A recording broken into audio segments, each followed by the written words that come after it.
Ever since COVID, my school had been doing online classes.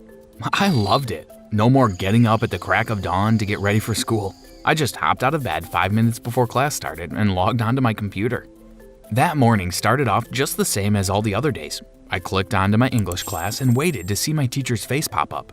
Suddenly, there was a bright flash and the screen went blank. I had no idea what could have happened. Maybe my computer had glitched or something? I waited a few minutes, then finally the screen lit up again. But instead of seeing Mrs. Wilson, my screen was filled with a bunch of faces I didn't recognize. My face fell in shock when I heard what they were saying. "This mission is top secret, for your ears only. No one can know about our plans to spy on Russia," the man said. But before I go on, make sure you like and subscribe and hit that notification bell so you don't miss out on any more crazy stories. I couldn't believe it. I'd somehow managed to join a top secret government meeting. I listened as they discussed exactly how they were going to infiltrate the Russian government. It was amazing, like something out of a movie. Achoo! Suddenly, all the men stopped talking and looked at each other. I couldn't believe it. They had heard me sneezing. I must have had my microphone on. "Who's there? Who is it? Reveal your identity," said a voice. I was about to log off, but what the man said next stopped me in my tracks. "We can trace your IP address. We'll find you. Just tell us who you are." "I'm Tom," I whispered. "Well, Tom, you have made a big mistake. Tell us now, how did you get into this meeting?" "I'm sorry, I don't know. I was trying to log onto my English class."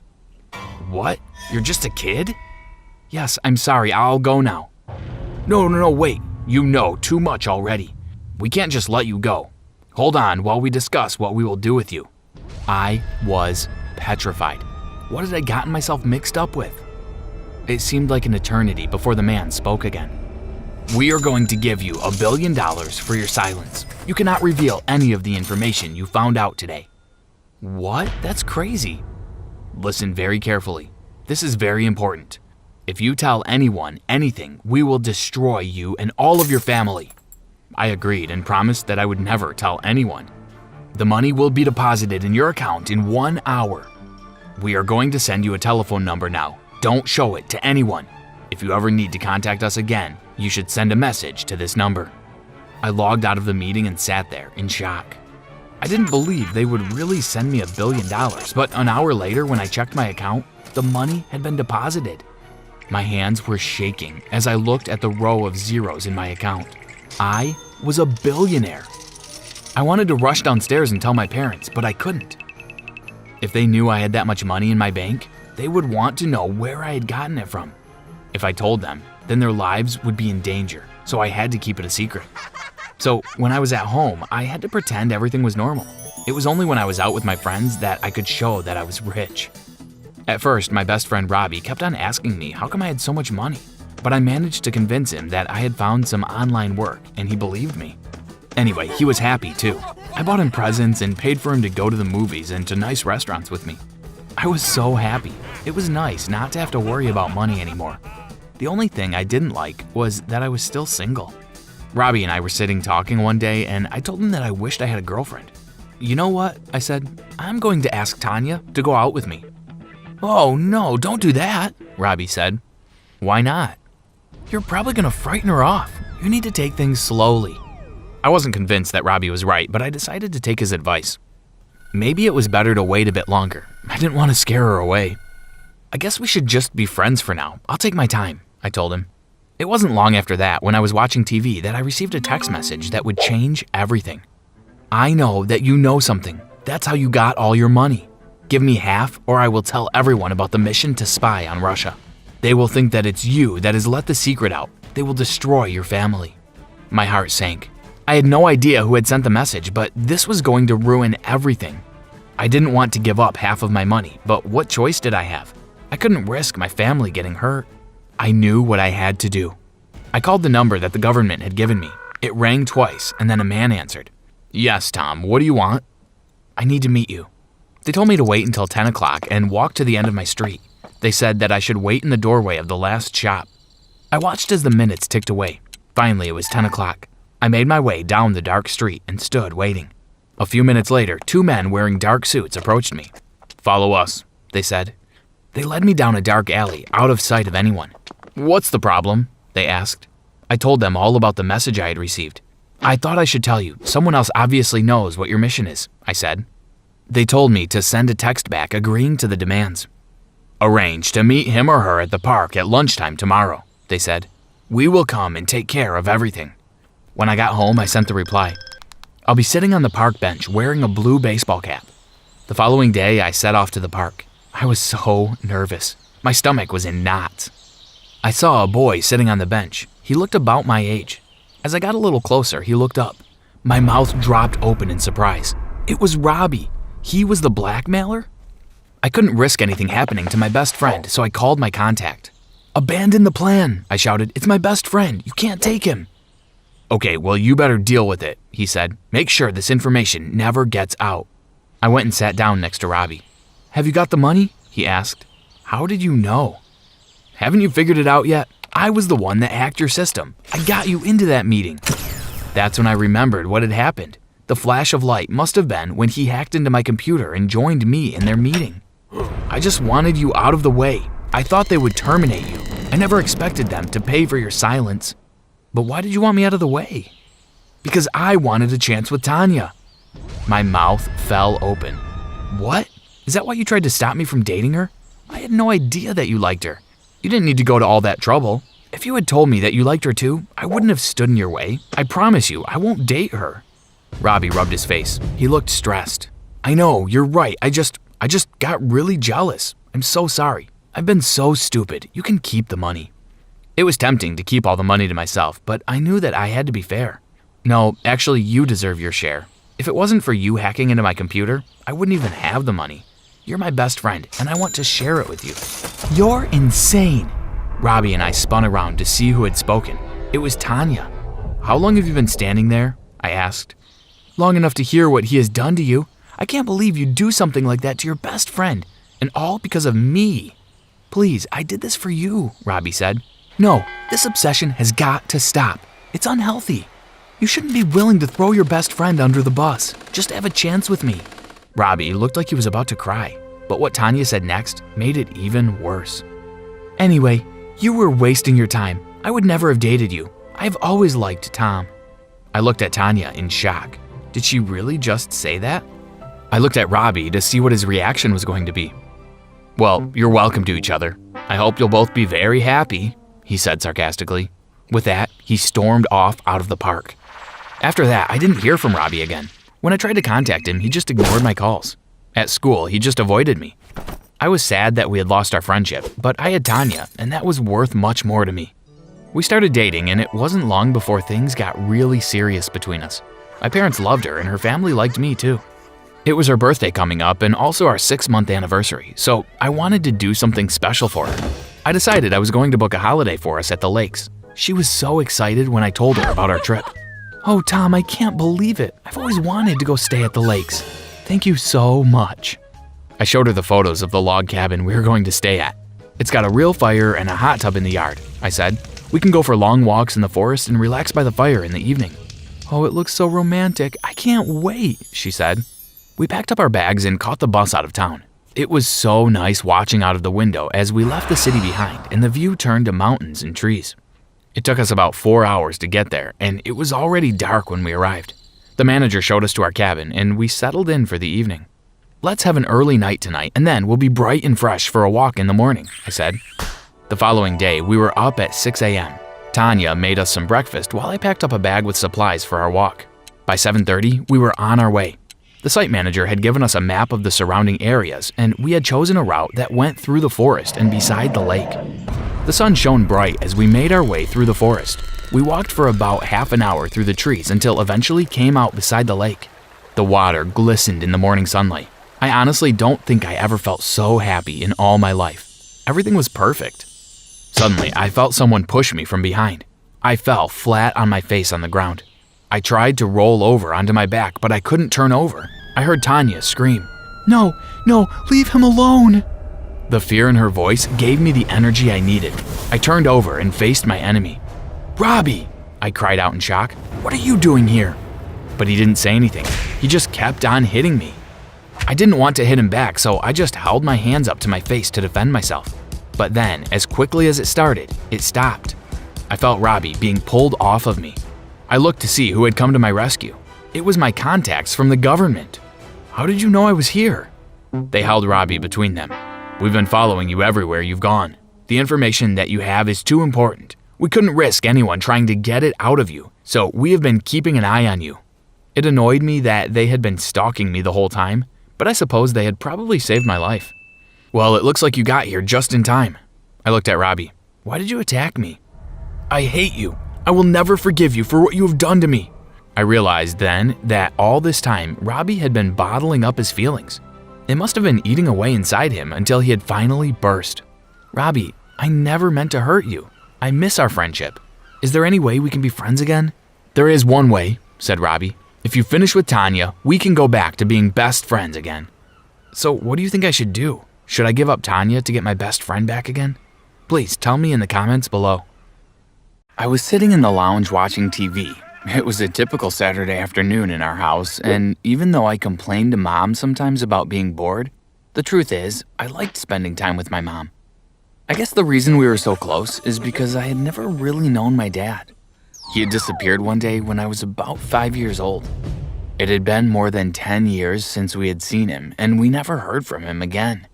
Suddenly, I heard the sound of someone hammering on the front door. Go answer that for me, will you, Jake? Oh, Mom, I'm in the middle of a program. Jake, come on. I'm busy here. I opened the door. When I saw who was standing there, I screamed. Dad! Hello, Jake. What? How? Well, aren't you going to invite me in? I opened the door and my dad walked past me and into the kitchen. Crash! I heard the sound of a plate smashing on the floor and then my mom shrieking. Oh my God! Darling, you're back! But before I go on, make sure you like and subscribe and hit that notification bell if you want a chance to earn $1 billion too. When I walked into the kitchen, I couldn't believe what I was seeing. My mom was hugging my dad and her face was beaming with delight. Where have you been for the last 10 years? You just upped and left without a word? Who does that? That doesn't matter now, Jake. Just be happy that your dad is home. You might be able to forgive and forget easily, but I want an explanation. Jake's right. Sit down, both of you. I will explain everything. My dad told us how he had gone to Mexico on a business trip.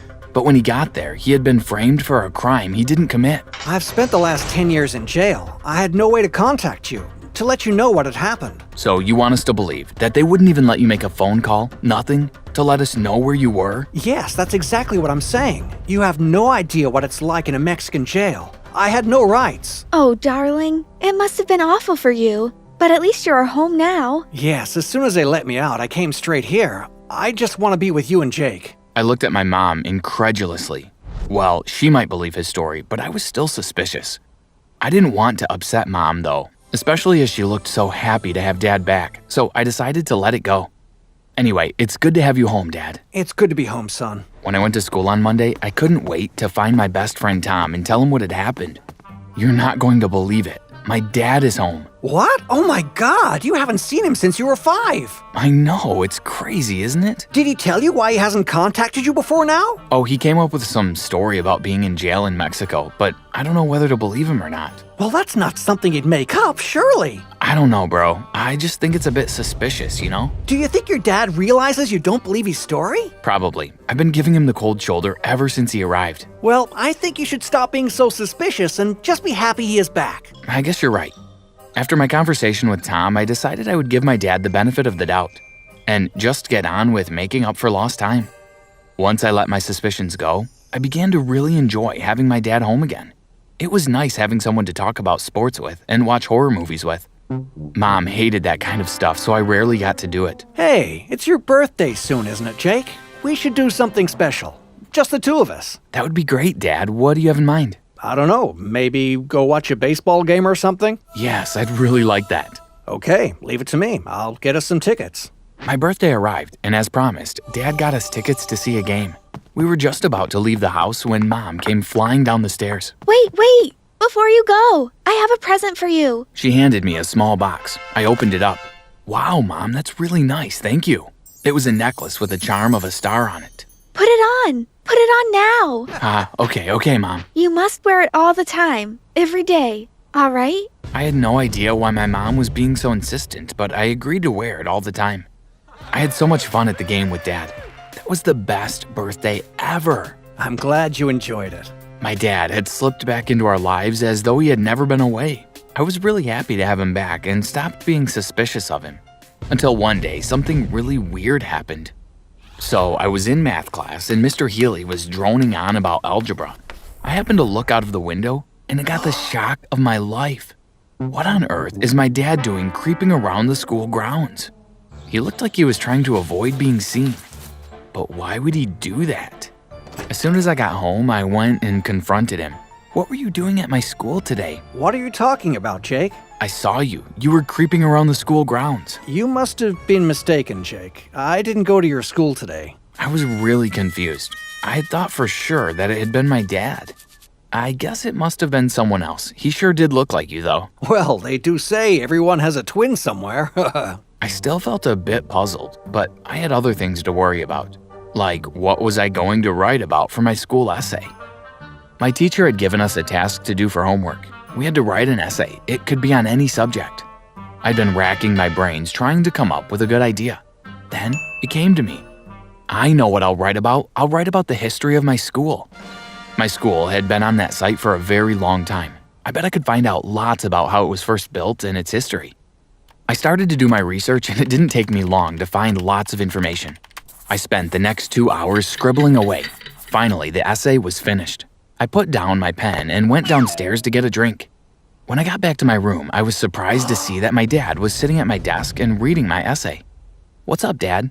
My dad jumped up, startled. Hi there, Jake. I didn't see you there. I wondered why he was acting so weird, all fidgety and nervous. "Is everything all right, Dad?" Yeah, I just remembered. I have to do something downstairs. He walked out of my room without saying another word. What was that all about? And as if what happened then wasn't strange enough, the next morning things got even weirder. I had packed my essay in my school bag with all my books and put it by the front door while I went to give my mom a kiss goodbye. But when I walked back out of the kitchen, I saw my dad was searching through my school bag.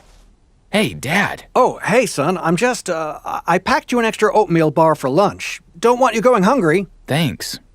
When I got to class, my teacher was already there. "Just put your essay on my table and take a seat."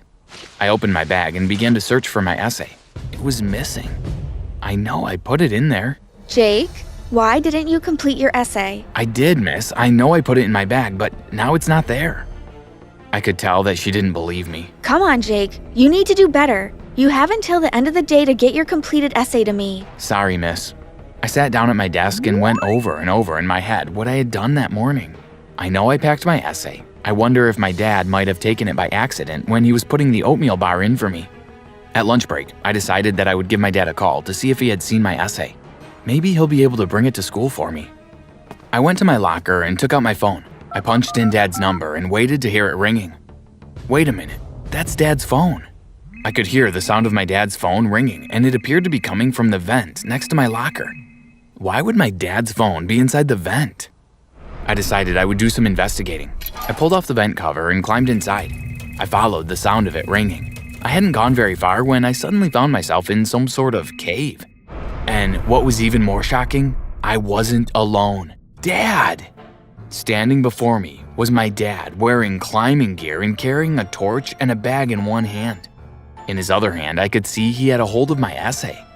"What's going on? Why have you got my essay?" My dad gave a sigh and began to explain. This essay of yours is worth $1 billion. What are you talking about? You're not making sense. Allow me to explain, son.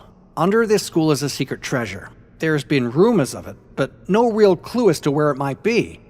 But in your essay, you wrote that the school was founded by someone called Subterra. So what's that got to do with it? Subterra means underground in Latin. I thought that it might be a clue as to where the treasure was, so I decided to do some exploring. That's when I found this cave. But there's no treasure here. There might be. We just need to look for it. Come on, you're going to help me, aren't you? I was a bit hesitant at first, but finally I told Dad I would help him look. We began to look around the cave, trying to see any sign of where something could be hidden. Then I saw it. It was a rock on the floor. Something about it looked fake. I went over and pushed against it. Sure enough, it moved easily, revealing a trap door underneath it. "Over here, Dad." As soon as my dad saw the trap door, he opened it up. You will never believe what was behind it. A huge diamond. That's it, Jake. That's it. What is it? It's only one of the most valuable and rare diamonds in the world. It's worth $1 billion easily. I picked up the diamond and looked at it, but suddenly a thought flashed across my mind. Dad, I have to ask you something, and I want you to tell me the truth. Huh? What about? Is all the stuff about you being in jail really true? Yes, of course it is. And you came back for me and Mom, right? Not the treasure? My dad seemed hesitant. If you don't tell me the truth, I will smash this diamond right here, right now. Okay, I haven't been completely honest. I never went to jail. I spent the last 10 years in Mexico, yes, but not in jail. I've been leading an organization that specializes in finding and, well, stealing treasure. I'd heard rumors of the treasure at this school, and since you and your mom were here too, well, it's a win-win situation, right? I was so hurt when I heard what he said, and angry too. We trusted you. You only came back for the treasure. How could you? But my dad didn't seem to care how I felt. He just shrugged his shoulders. Come on, Jake, don't be silly. We can sell the diamond and split the profit between us. You just need to keep quiet about it. And what if I say no? Well, that wouldn't be a good idea. If you did that, I'd have to get rid of you. I could see by his face that he meant it, and I could use the money to help my mom, so I agreed to split it with him. Good boy, you've made the right decision. Now come on, let's get out of here. Dad and I made our way back out of the cave and through the vent. We had just got back into the school building when all of a sudden alarms started ringing. Quick, we have to get out of here. Follow me. I ran after my dad, down the corridor to the entrance of the school. But as we were about to leave the building, we were suddenly surrounded by police. You're under arrest. We know you have stolen the diamond. It was him. I didn't have anything to do with it. I couldn't believe it. My dad was laying all the blame on me? How can he betray me like this? With his word against mine, I was probably going to end up in jail. Suddenly, I saw my mom appearing from behind the police. Her face looked grim, like she already knew what had happened. I have all the evidence you will need here. In her hand, she was holding a USB stick. This is a recording of my husband's conversation with my son. In it, he admits to leading an organization in Mexico for stealing treasure. How on earth did you get that, Mom?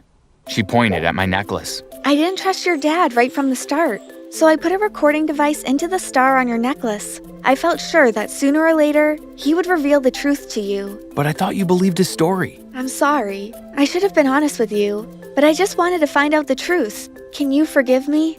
Of course I can. Anyway, he's getting his karma now. Mom and I watched as the police handcuffed my dad and led him away.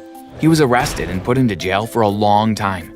I'm glad. Now me and Mom can finally live our lives in peace. I hate Wednesdays. Wednesdays, I have to go to work from 6 in the morning and only get home at 9:30 in the evening because I have to go to all 3 of my jobs. What's worse is coming home and cooking because I have 4 mouths to feed. No, I'm not a single mom working 3 jobs to support her kids. I'm an 18-year-old supporting his ill family. Make sure to like this video, subscribe to our channel, and hit the notification bell so you never miss out on our crazy stories. As soon as I get home, I have 4 adults all over me asking for money. 2 are my parents, 2 are my brothers. They're not exploiting me, don't worry about that. How did your wrists feel today, Mom? And your back, Dad? I asked my parents. My parents and my brothers suffer from a chronic illness that affects their joints and makes them unable to work. It's genetic, but it thankfully skipped me. If it wasn't for me, my whole family would be lost. I started telling my family about the day I had as I made us all sandwiches, but they stopped paying attention to me the moment I told them I had no money for spending this week. I got tired of this situation sometimes, but my family had taken care of me all my life until they all fell ill. Yes, I had to deal with people screaming at me all day that they wanted to speak to my manager. But before, I had teachers screaming at me, so there wasn't that big of a difference. The next day, I felt horrible after work. I had just gotten fired from the highest paying job out of the 3 I worked. I was stressed. Would I have to pick up 2 extra jobs now to make that amount of money? I was walking home in the scorching heat when I saw a ball roll onto the street. A little girl ran after it. She was adorable, maybe 5 years old. I always wanted a little sister to be a good brother for. I froze when I saw a bus coming at the girl full speed. It wouldn't have time to fully brake before hitting the girl, so I ran towards the girl and pushed her out of the way. The bus threw me far away, but the girl seemed safe.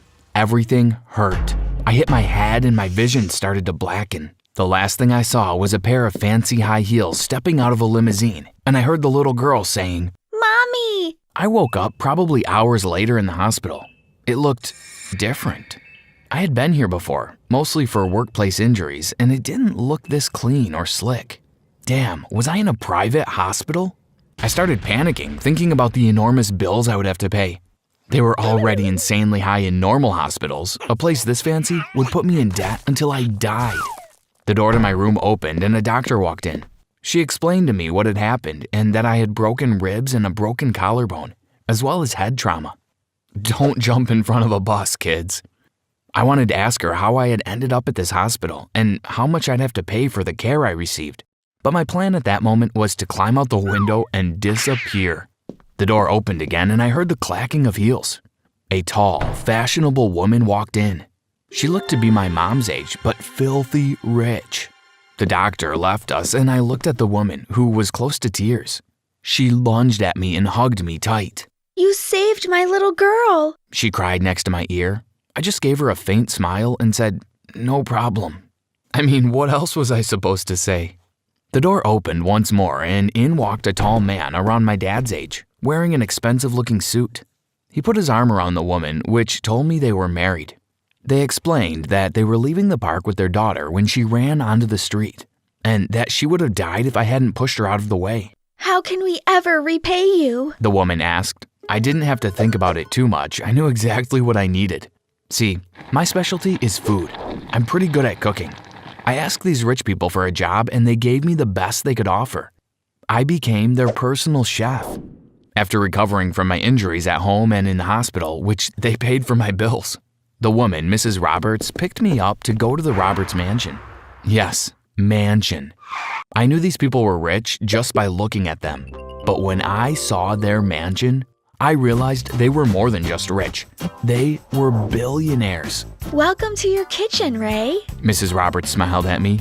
I spent the entire day getting acquainted with the stunning kitchen, then ecstatically called my jobs and told them I quit. My first real challenge at the Roberts home was to cater a party they were throwing. I managed to convince my family to work the party and do little things like passing out hors d'oeuvres. I think they just did it because they wanted to see if I was lying about my job. Mrs. Roberts came into the kitchen and told me the waiters I brought were nowhere to be found, so I went to look for them. They were standing in the frozen lake in the backyard. When my dad saw me, he got spooked and slipped. The blood drained from my face when I heard the ice cracking. In the blink of an eye, my family plummeted into the freezing cold water. I ran to get someone to help and call an ambulance. My family was extremely sensitive to cold temperatures because of their illness. I was at the hospital with them when the doctor walked in. I immediately went up to him and asked, "Are they going to be okay? Any complications with their illness?" The doctor gave me a puzzled look. Illness? They're all perfectly healthy. Only thing they might need is a little exercise. My mind went blank. What did he just say? They lied to me? They lied about being sick? I could feel my blood boiling. I didn't care that they were in the hospital. I was going to cause a scene. "You've been exploiting me since I was 14, I yelled at them. I yelled a lot more stuff, but this isn't the most important part of the story. The Roberts treated me amazingly. They became fond of me and started buying me stuff. They bought me books because I never finished school and clothes because I had outgrown almost all of mine. I almost lost the good relationship I had with them, though, because of my stupid family. I was asleep one night when the phone rang. I didn't expect my parents or brothers to pick it up, so I immediately stood up. I dropped the phone in shock when I heard what had happened. I got dressed as fast as I could and ran to the police station. The bright lights blinded me, but a tall couple, the Roberts, soon blocked it out by standing in front of me with their arms crossed. My parents had tried to break into their mansion. The Roberts gave me money to bail out my family and let them go home, but they wanted to have a serious talk with me. Tell us why we shouldn't fire you after your family entered our house with your keys and tried to steal everything valuable. Mr. Roberts asked me through gritted teeth. I couldn't help it. I started crying. I explained to the Roberts how my family had lied to me and made me work while they slacked off, and how this had been going on for 3 years. To my surprise, they understood. "We know you're a good kid, Ray," said Mrs. Roberts, wiping a tear from my cheek. Son, we've been thinking about something. Mr. Roberts began. He held his wife's hand and she grinned. Our little girl could use an older brother, and we love you like a son. She said. Then they both asked simultaneously. Would you like us to adopt you? I couldn't believe my ears. An amazing, kind couple wanted me as their son. I hugged them so tight, none of us could breathe. I was ready to become their son as soon as possible. The only problem was my parents. I went home after spending the night at the mansion with the only goal of convincing my parents to let me move to the mansion and become emancipated from them. You don't even care about me. Why can't you let me go? I yelled at them. You're not leaving us here to rot in poverty, you little weasel, shouted my mother. Why do you want to leave us, little bro? We took care of you since you were a baby, and now you're mad you had to take care of us for 3 years? Asked one of my brothers. The other nodded and called me ungrateful. I knew they were the ungrateful ones, not me. I realized I would have to come up with some sneaky way to become emancipated or for custody over me to transfer to the Roberts. My parents were so materialistic that coming up with a decent plan wasn't exactly difficult. Imagine the look on my stupid father's face when I rolled up in a brand new sports car saying it was his. I told my dad that the Roberts had bought him this car to thank him for raising such an amazing son and great chef for them, and that all he needed to do was sign his name on the contract so the car fully belonged to him. I didn't even have to give him the pen. He snatched it from my hand and scribbled his name, obviously not reading the fine print, or any print for that matter. My mother was just as easy to trick. I just used slightly different bait. I booked 2 weeks at an all-inclusive resort on a stunning island and told my mom the exact same thing I told my dad about the Roberts being grateful. She totally fell for it. I didn't even finish talking when she was halfway done signing the papers that she thought signed her up for the whole luxury package, but actually released me from her clutches. I went home pretty happy that day. Home, to the Roberts mansion.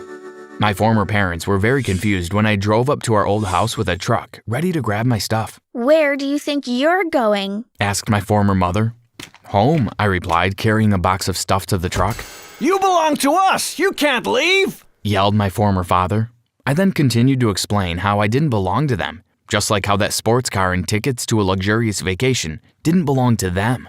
The only thing I left with them was a crusty old couch that was older than my father. Settling into the mansion was a bit harder than I expected.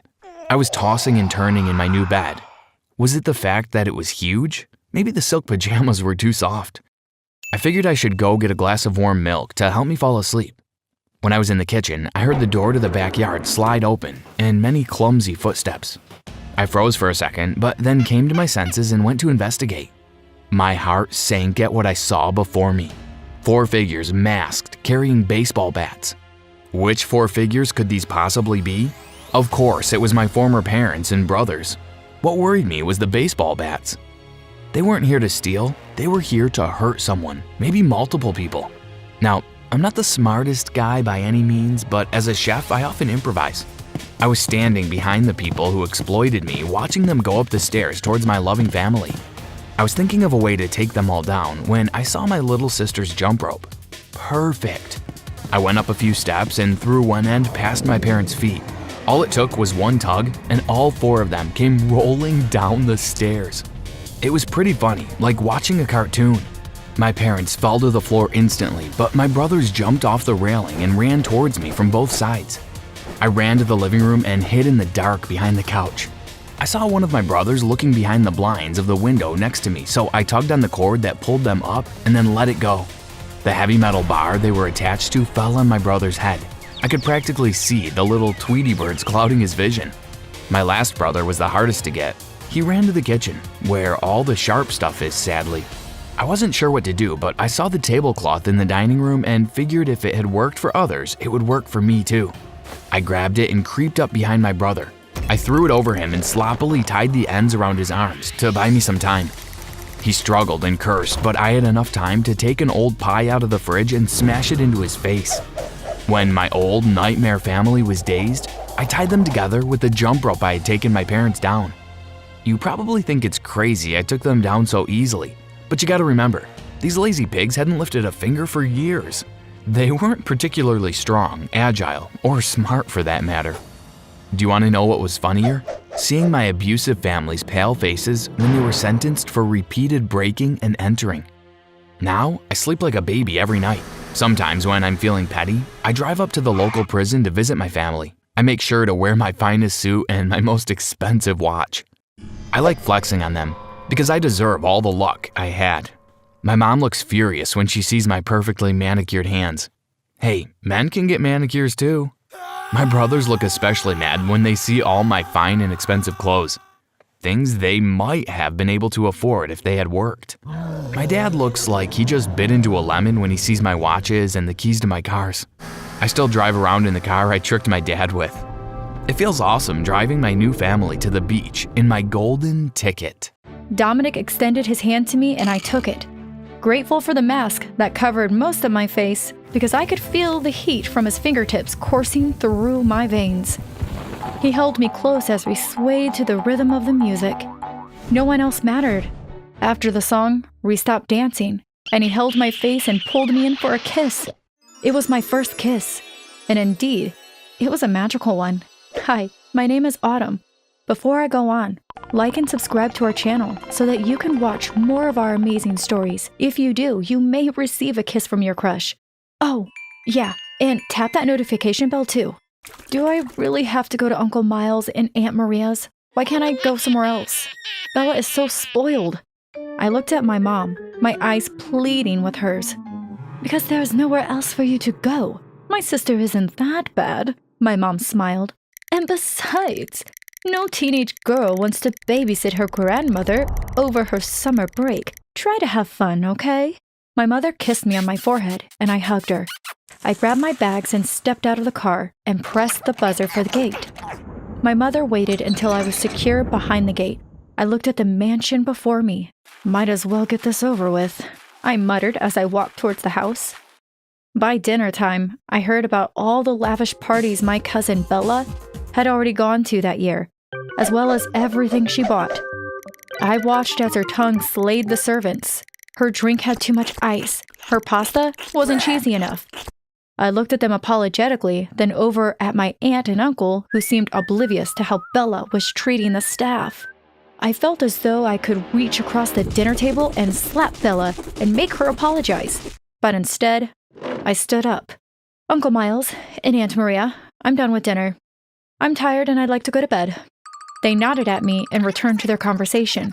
As I walked to my room, I was happy I wasn't forced to share a room with Bella so we could bond. As I snuggled into bed, I wondered what fresh hell awaited me the next day. The following day, I strolled through the mall behind Bella and her friends. After sending the sales clerk back for the third time because she didn't like the shade of the cloth, I looked at Bella. Why do you have to treat people like that? I asked with disgust. Bella shrugged. When you have as much money as I do, I can treat people how I want, and there's nothing they can do about it. Correction, Bella. Your parents have money. You, my dear cousin, are broke. You haven't worked a day in your life. Belle scoffed, but before she could respond, the sales clerk returned and she shifted her attention from me to her. After the grueling shopping process, we all decided to grab something to eat at the food court. We ordered, and while waiting, I scanned the food court. My eyes locked with that of a boy who looked around my age and very cute. I wasn't sure how long we were looking at each other before I heard Bella shriek, "You incompetent fool!" What the hell is your problem, Bella? My gaze shifted between Bella and the girl who brought the orders. I told them no mayo and no lettuce, but look at this, Bella said, almost shoving the burger that was filled with lettuce and mayo in my face.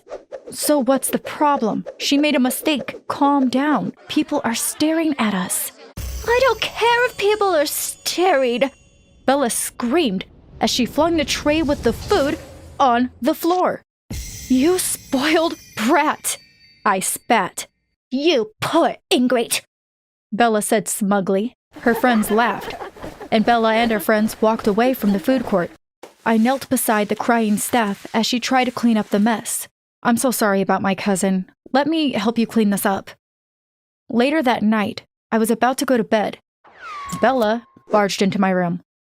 Guess what? What? I asked, trying my best not to roll my eyes at her. Her eyes twinkled as she spoke.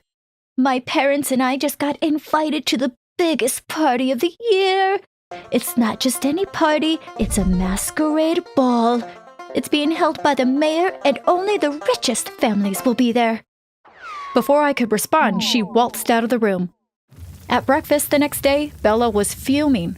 She's going to ruin the party if she comes, Mother. We can't just leave our guest at home, Bella. Just be reasonable. Have you seen how she dresses? Bella said, pointing at me. She is mediocre, if anything, and this will be the classiest event of the year. Hello, I said, highly annoyed. I'm still in the room. Uncle Miles pulled out his credit card and handed it to Bella. Why don't you and Autumn go shopping for your gowns and masks today? That should be fun. Bella took the card and smiled while I groaned inwardly.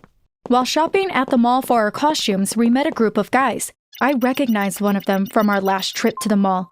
He came over to us. Hey Bella, who's your friend? Oh, this is my cousin. Bella waved me off while she locked arms with him. We got our invitation, Dominic. Bella purred. I rolled my eyes as I followed them to the food court. We ordered and sat for our food to be delivered. Even though Bella hung on to him, I noticed that he was constantly looking in my direction.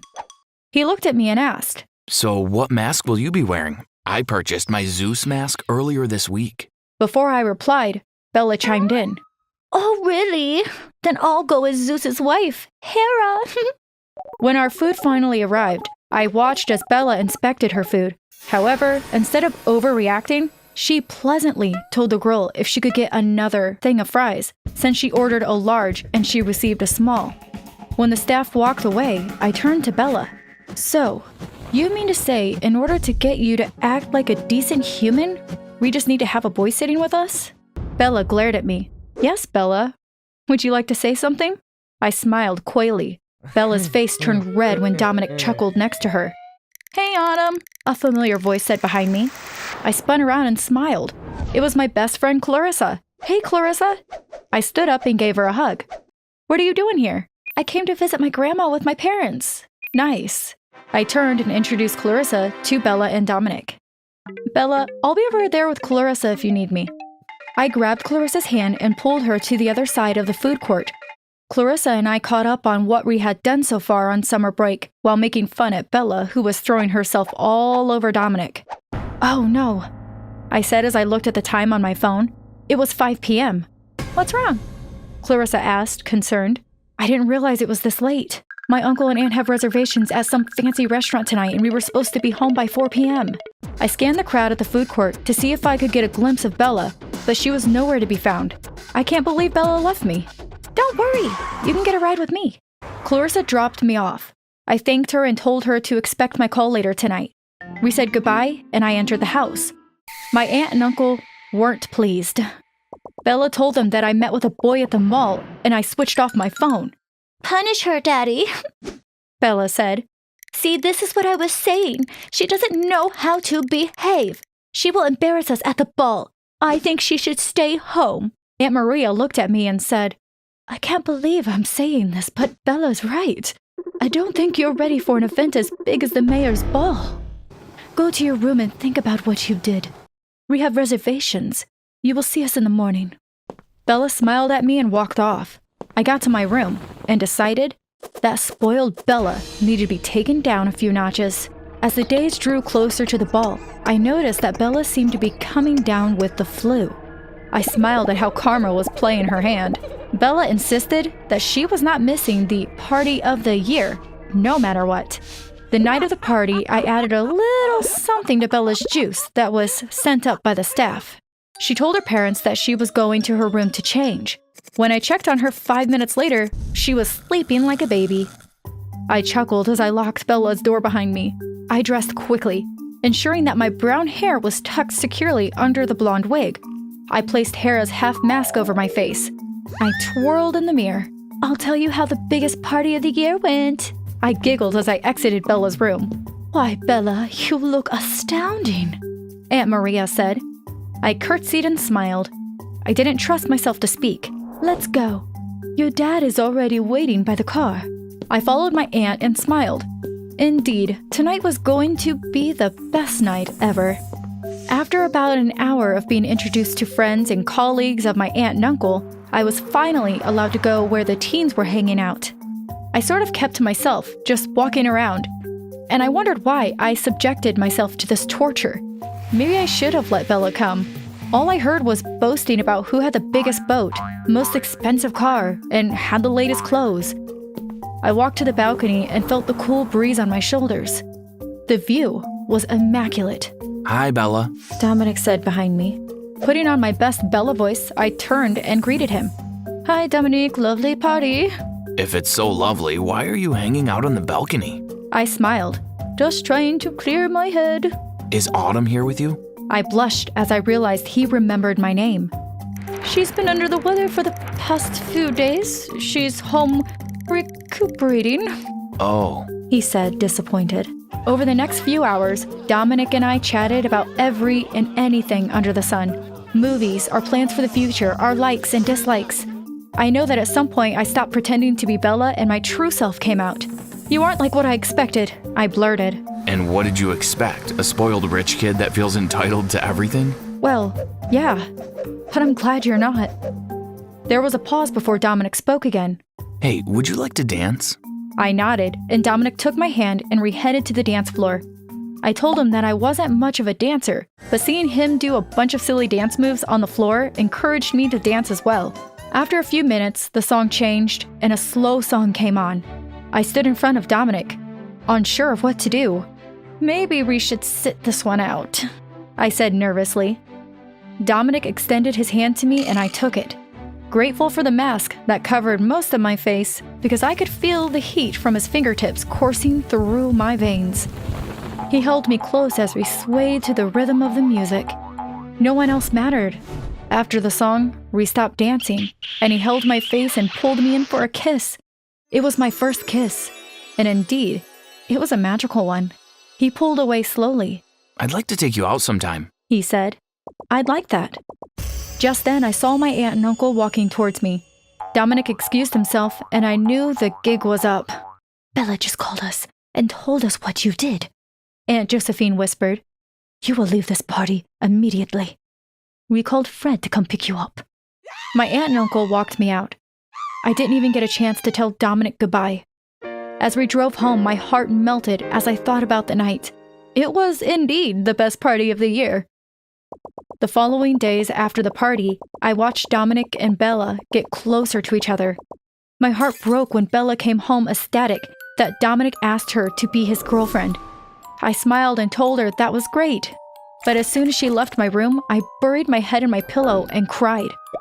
I think you should tell him how you feel. Clarissa pleaded her case over the phone. The only reason he spoke to me at the ball was because he thought I was Bella. I would never fit into his world anyway. A few days later, I returned home. My mind kept flashing back to the night of the party. One day while watching the television, the doorbell rang. I opened the door and what I saw took my breath away. It was Dominic. I opened my mouth to speak, but he spoke first. I just wanted to say how sorry I am, Autumn. I can't believe that I couldn't tell the difference between the girl I spoke to the night of the party, the one who stole my heart, and Bella. I hope it's not too late to make amends. Autumn, can I take you out on a date this Saturday? I looked at him. I would love to go on a date with you. He gave me a hug and I returned it. I'll see you on Saturday, he said as he turned and walked away. Dominic? I said with a smile. He spun around. If you're not doing anything, you're welcome to stay to watch Annabelle with me. I would love that, he said as he squeezed my hand and then walked past me into the house. I did a little happy dance by the door before closing it and following Dominic inside. The next few months that followed were amazing. It has been 2 years since we have been dating, and it has been the best 2 years of my life so far.